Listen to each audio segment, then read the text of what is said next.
So வணக்கம்.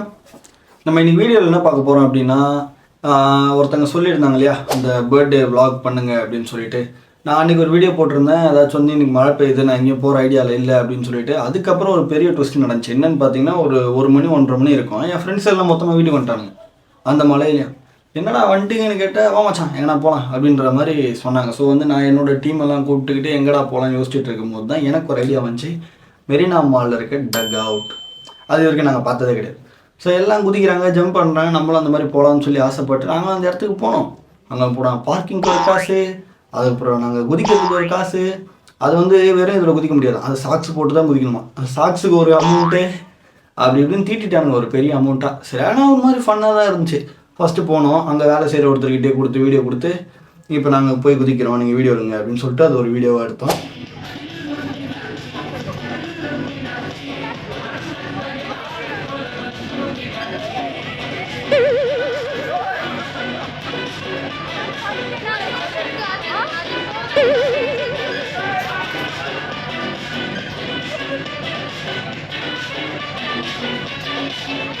So அந்த video தான் இது.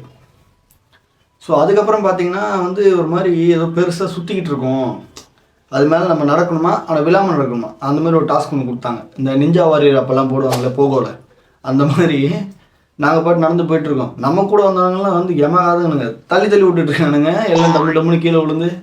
அந்த வீடியோ நம்ம பார்த்துட்டு வரலாம். வாய்ப்பே இல்லை.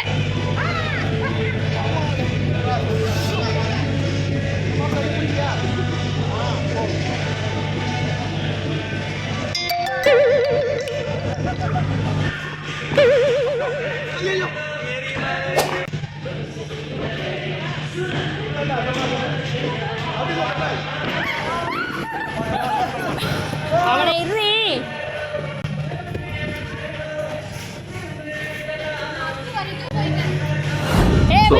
இந்த மாதிரி நிறைய வந்து ஃபன்னான ஆக்டிவிட்டிஸ். அப்புறம் வந்து பேஸ்கெட் பால் வந்து ஜம்ப் பண்ணி போட்டுட்டு இருந்தோம். நான் ஒரு வாட்டி கூட போடலன்னு நினைக்கிறேன். என் ஃப்ரெண்டு ஆனால் நிறைய வாட்டி போட்டுட்டு இருந்தாங்க. ஐ மீன் பேஸ்கெட் பாலு.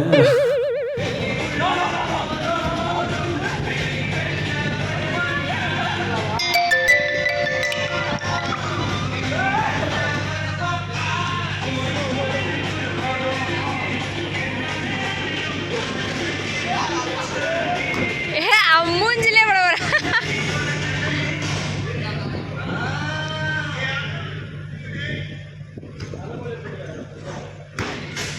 ஏய்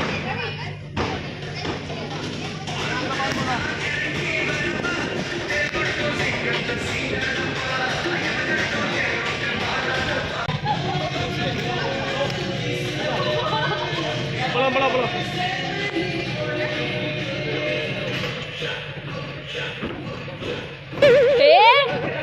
அப்புறம் வந்து பார்த்தீங்கன்னா அந்த ஏதோ ஒரு ஹைட்டான இடத்துல நின்றுட்டு இந்த சூட்டு மாதிரி மாட்டிட்டு செவுத்தில் போய் முட்டுற மாதிரி ஒரு இது பார்த்துருப்பீங்க நீங்கள் இன்ஸ்டாகிராமில். நான் அந்த மாதிரி ட்ரை பண்ணேன், என் ட்ரெஸ்ஸு உள்ளே போல. உனக்கு வேற கல்ல சாமா வாங்கிட்டேன் என்னப்பா. சரிப்பா.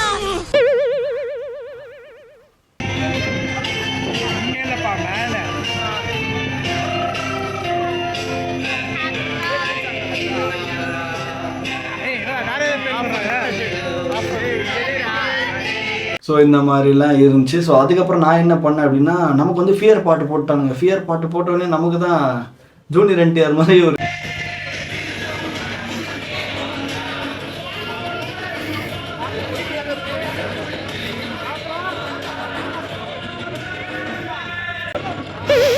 இது வந்துட்டு நாங்கள் ஒரு வால் மேலே போய் நின்றுட்டு அங்கேருந்து நான் வந்து ஒரு ஜம்பெல்லாம் அடிச்சுக்கிட்டு வந்தேன். அது ஒரு புண்ணியவதி வீடியோ எடுத்துட்டா. குரங்கு இஷ்டத்துக்கு குதிக்குதே.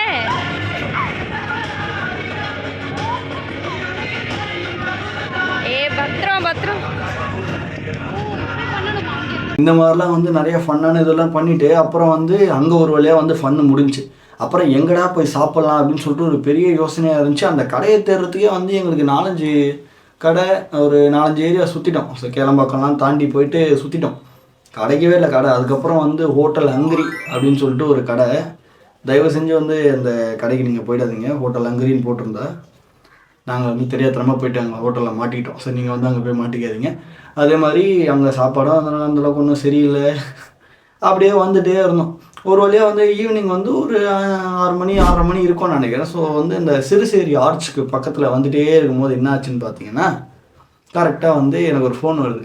மச்சான் அந்த மாதிரி வந்து என்னையும் அவரையும் வந்து இடிச்சிட்டாங்கடா, வாடா அப்படின்னு லாரிக்காரன் இடிச்சிட்டான் அப்படின்னு உடனே என்னடா சொல்கிறேன், இந்த கோர்ட்டில் ஒரு திரும்ப தெரியுமா, டேன் டேன்.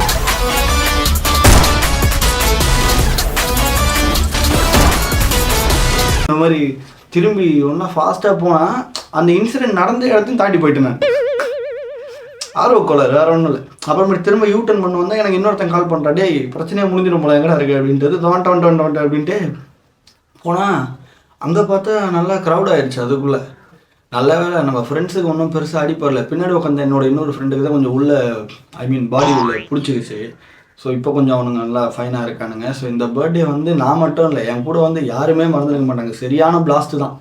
வந்து எப்படி சொல்கிறது, ஒரு 2 மணி நேரம் 3 மணி நேரம் வந்து லாரிக்காரர்கிட்ட பிரச்சனை பண்ணவே எங்களுக்கு ஒரு 2 மணி நேரம் 3 மணி நேரம் போயிடுச்சு. ஸோ அதனாலே வந்து எல்லாம் வந்து அவங்க வீட்டில் கேக் வாங்கி வச்சுருக்காங்க, கேக் வெட்டணும்னு சொல்லி பிளான் பண்ணி வச்சுருந்துருக்கானுங்க. அது எல்லாமே வந்து ஃபெயிலியராக போயிடுமோ அப்படின்னு அவனுங்க நினச்சிருக்கானுங்க. எனக்கு சீரியஸாக தெரியாது அவங்க கேக் வாங்கி வச்சதுதான். அதுக்கப்புறம் நைட்டு ஒரு 12 மணி கிட்ட தான் போயிட்டு நாங்கள் அந்த கேக் வெட்டுறது அதெல்லாம் பண்ணோம். ஸோ எல்லாருமே சேஃபாக போயிட்டு வீட்டில் விட்டுட்டு அதுக்கப்புறம் என்ன பண்ணோன்னு பார்த்தீங்கன்னா, வீட்டுக்கு வந்து கேக் வெட்டிட்டு 12-12:15 போல தான். ஏன்டா இந்த நேரத்தில் மெசேஜ் அனுப்புறீங்க, நைட் ரீல்ஸ் அனுப்பாத. நைட்டு ஒரு 12-12:15 போல தான் நாங்கள் போயிட்டு ஃபுல்லாக சாப்பிட்டுட்டு என்ஜாய் பண்ணிவிட்டு ஒரு மாதிரி ஃபன் பண்ணிவிட்டு அதுக்கப்புறம் வீட்டுக்கு வந்து நாங்கள் தூங்குறதுக்கு நைட்டு 2 மணி ஆயிடுச்சு. ஸோ இதுதான் என்னோடய பர்த்டே செலிப்ரேஷன். இந்த மாதிரியான இன்ட்ரெஸ்டிங்கான விஷயம் பார்க்க பிரவீன் ஷேர்ஸை சப்ஸ்கிரைப் பண்ணிக்கோங்க. அப்படியே அந்த பெல் பட்டனை டங்குன்னு ஒருத்தர் தட்டிக்கோங்க. ஸோ வந்து நமக்கு நெக்ஸ்ட் ஒரு கமெண்ட் வந்திருக்கு. அது என்னன்னு பார்த்தீங்கன்னா, இப்போ லேட்டஸ்ட்டாக யார் அவங்க ஏதோ பலூன் அக்காவாமே, அந்த வீடியோ அந்த இது என்னன்னு எனக்கு ஒன்றும் தெரியல. நாளைக்கு அதை செக் பண்ணி நான் என்னென்னு வந்து உங்கள்கிட்ட சேர்க்குறேன். போய் சப்ஸ்கிரைப் பண்ணிக்கோங்க.